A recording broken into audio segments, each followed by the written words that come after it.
నిజంగా మా వెంకీ కుటుంబలాను ఈ నితిన్ వీళ్ళిద్దరు కలిపి డేవిడ్ వార్నర్ గారిని పట్టుకొచ్చారు.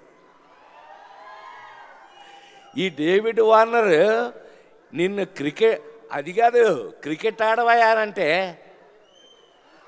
అట్లాడు దొగ్గమ్మడాడు మామూలుడు కాదండి వీడు. ఏ వార్నర్ బీ వార్నింగ్.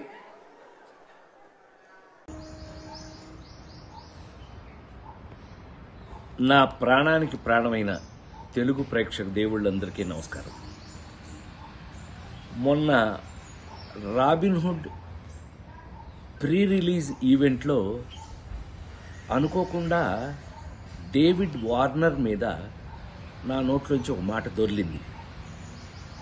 అది కేవలం ఉద్దేశపూర్వకంగా చేసింది కాదు. అసలు నా ఉద్దేశం నా గురించి మీకు తెలియదు ఏముంది. ఆ ఫంక్షన్కి వచ్చే ముందు మేమందరం కలిసి ఉన్నాం. ఎంత అల్లరి చేశాము అని అంటే గనక నితిన్ని అతన్ని మీరంతా నాకు పిల్లలు లాంటి వాళ్ళు అన్న అంటే గట్టిగా వాటేసుకుని నేను మెదలకుండా ఉండకుండా నువ్వు యాక్టింగ్ చేస్తున్నావు కదా, నువ్వు యాక్టింగ్లోకి రా, నీ సంగతి చెప్తానన్నా. అంటే అతను అన్నాడు మీరు క్రికెట్లోకి రండి, మీ సంగతి చెప్తానన్నాడు. ఇలా మ్యాక్సిమం అల్లరి చేసాము. అల్లరి చేసి ఆ ఫంక్షన్కి వచ్చాము. ఏది ఏమైనా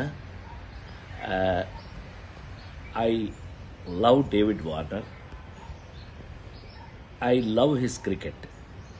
David Warner love our films, love our acting. So మేము నాకు తెలిసి ఒకళ్ళకి ఒకళ్ళు బాగా క్లోజ్ అయిపోయాం. ఏది ఏమైనా ఈ జరిగిన సంఘటన మిమ్మల్ని ఏదైనా మనసు బాధ పెట్టినట్టయితే ఎవరినైనా తెలియకుండా, నేను నిజంగా ఉద్దేశపూర్వకంగా అన్నది కాదు కాబట్టి అయినా కూడా ఐ ఫీల్ వెరీ సారీ.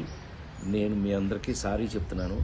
అలాంటిది ఇంకెప్పుడు జరగకుండా చూసుకుందాం. కానీ 28వ తారీఖున రాబిన్హుడ్ సినిమా మాత్రం తప్పకుండా చూడండి, మా అందరి కోసం.